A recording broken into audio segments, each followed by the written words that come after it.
1, 2, 3, 4. I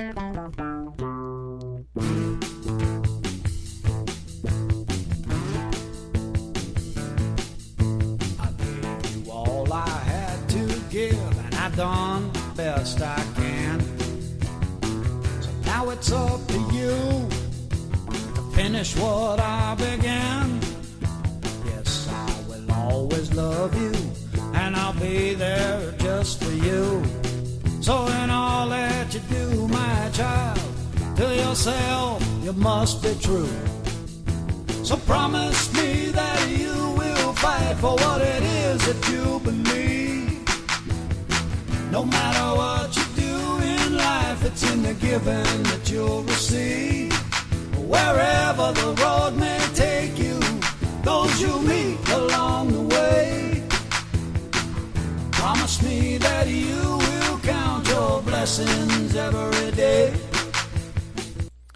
And a very good day or a very good night to you whenever you happen to catch this or become available to listen to this. I can tell you as I am recording it here for all of you, it is nighttime, about almost 10 till 9 in the evening here on a Thursday night, and hopefully all of you have been doing well, have had a great day, a great week. Again, whenever you happen to catch this, if you listen regularly, however much time has passed between the last time you listened and the next time or this time, hopefully your life has been going well for you. And, of course, Jason Hawes, happy to be here once again on American Faith Today. And like I said, I am recording this. I'm recording it live. It, of course, will not be live to you, but on a Thursday night, February 16th.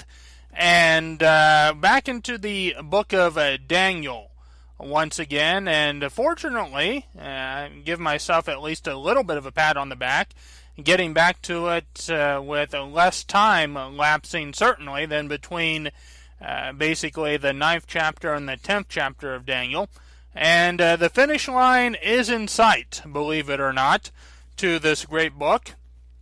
More than likely will not get through, I can almost assuredly say, will not get through the 11th chapter tonight on this podcast in the 45 minutes that I have available to me. But that's fine, because again, the 12th chapter of the book of Daniel, which is the last chapter, is a relatively brief one at only 13 verses. So if we get about halfway through this 11th chapter, picking up around verse 5 or 6, halfway or a little more through this 11th chapter, that might leave about half the chapter, or give or take a couple verses, and then all of chapter 12, and whatever time that takes up in the next podcast, or whatever time's remaining after we get through that, we'll deal with that as it comes along.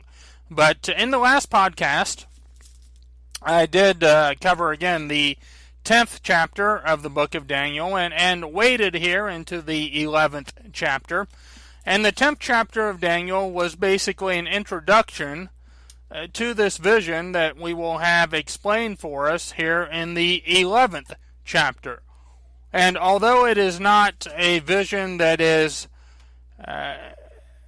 you might say, as interpreted, perhaps you could say in great detail, by Gabriel as some of the other visions in this book, it is interpreted well enough, although you do have some different feelings, interpretations, and so forth.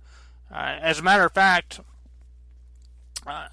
the Bible that I use, which I'm sure is a Bible that most, if not all of you who are Shepherd's Chapel students also use, or are at least familiar with, is a King James Version companion Bible, with the Bible not written by E.W. Bullinger, but the study notes and footnotes and the appendices are written, or were written, by E.W. Bullinger, who lived at a time earlier than what you and I are living in today.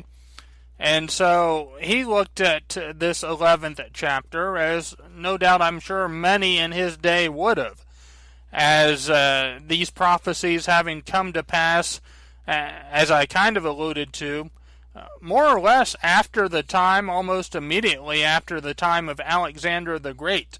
And Bullinger, and if you have a companion Bible, you will see in the footnotes, Bullinger believing that the king of the south was Ptolemy in the Ptolemaic kingdom. The king of the north was the Seleucid kingdom.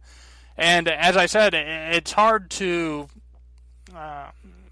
certainly hard to say, and I would believe would be incorrect to say that that's actually true from our perspective today, because it is a prophecy, it is a vision given to those of us living today in the last generation, and certainly that generation did not take place during the time of Alexander the Great or immediately thereafter. And there's a lot going on in that part of the world today as well, obviously. I'll do my best to give what I believe are the events and interpretation, the best interpretation of this vision and of this prophecy. And much of it indeed is now past history to us. And again, there are events that are going on in that part of the world that have happened since this prophecy is unfolded that again could be considered kind of a repeat or another type in the countries of Egypt and Iran and Iraq. But be that as it may, we're going to pick up here again in the 11th chapter. Now, I left off at the 5th verse, is the last one I read in the last podcast. I'm going to pick it up again, just for the sake of flow. I think that's going to give us a good starting point for this particular podcast. So let's get into our Father's Word. It is the book of Daniel, the 11th chapter, and the 5th verse. It reads, "And the king of the south shall be strong, and one of his princes, and he shall be strong above him, and have dominion. His dominion shall be a great dominion." Now, as I believe I mentioned towards the end, as I made my way through this 11th chapter, and it came up to this 4th and 5th verse in the last podcast, I believe that it is correct that when we look at this king of the north and the king of the south, that we should view it geographically in relation to Judah or Jerusalem. And so the king of the north would have obviously been a land north of, even today, if you want to call it what we call Israel today, that's fine, north of Israel. The king of the south, and that kingdom would be south of Israel. And I say that in part because I believe it is correct.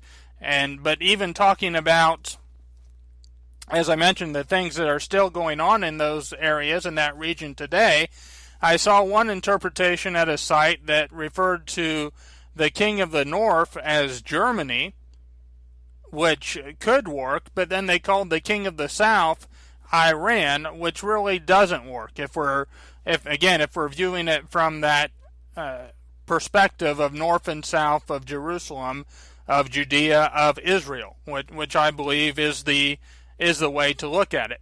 And the king of the south, I believe, was Egypt. The king of the north, basically Iran. You can throw Iraq in there as well.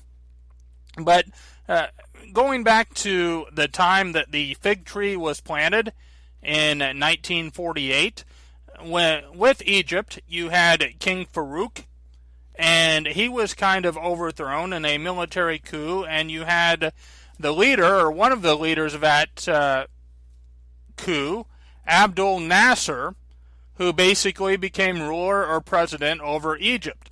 And Nasser was, in fact, a very strong king or president, and he was actually quite loved in that part of the world amongst the Arab people. And in fact, when he died, there was much honoring of him and mourning for him throughout the Arab world, even in other countries. On to verse 6, "And in the end of years they shall join themselves together. For the king's daughter of the south shall come to the king of the north to make an agreement, but she shall not retain the power of the arm, neither shall he stand, nor his arm, but she shall be given up, and they that brought her, and he that begat her, and he that strengthened her in these times." Now, that can come across as a little bit confusing, I'm sure. Again, Bullinger and others during his time, and perhaps some even today, believe that this event, which we can call at least as a type because it does fit, that this event came to pass when Ptolemy II's daughter, Bernice, went to the king of the north, Antiochus, and she actually married Antiochus, that king of the north. But again, we have to look at it as being not during that time, but during the end times, this generation of the fig tree that again began in 1948. And it is interesting to note, and I believe this is correct as well, that when we talk about the king's daughter in that sense, in the modern day sense, and in the biblical sense, God uses in this word, in his word, the feminine descriptions when it comes to aspects of religion, we will say. Both good and bad. The good would certainly be that when Christ returns at his second advent, and we have the marriage supper of the Lamb, then he will take the bride of Christ, which is to say the Christians, the body of Christ, the believers who have overcome, that will take part in that marriage supper of the Lamb. They're the bride of Christ. And on the negative side, you will have God referring to his people when they go off into false religion and false gods and false forms of worship as playing the role of the harlot. And so God does use such terms and terminology to describe religions or aspects of religion. And certainly in that part of the world, when we look at the Middle East, the religion that dominates that region is, of course, the religion of Islam. And I think that the best way to look at this, or the best way to describe this, is that during that time, you had an attempt to unite the region and an attempt to unite those kingdoms, those nations of Egypt, Iran, and again you might say Iraq, under the banner of Islam, of the Muslim faith. And that, again, they would try to have a unification, an alliance, a league, based on a commonality of shared faith. As we're going to find out, it did not work out. But I believe that I do believe that's correct to say that that's what we're talking about here. Verse 7, "But out of a branch of her roots shall one stand up in his estate, which shall come with an army, and shall enter into the fortress of the king of the north," again, talking about the Iran-Iraq area, "and shall deal against them, and shall prevail." Now, the king of the south was, as I mentioned, King Farouk of Egypt, then Abdul Nasser, and then actually after Nasser, it would be Anwar Sadat who would be president over Egypt. Now, in Iran, during this time, you had the Shah of Iran. The Shah of Iran was actually rather friendly to the West. He was a little bit more secular than, certainly a lot more secular than what we would envision any leader of Iran being today. And he also was friendly with Sadat in Egypt. And Sadat himself was a peacemaker. He was someone who sought peace in that region. He was someone who sought peace and pursued peace even with Israel. But you had the Shah of Iran. Now, you also had the Ayatollah Khomeini. Not the Ayatollah that we know today, but the Ayatollah Khomeini, same name basically, same title, was an Iranian citizen. He was, I suppose, no big surprise.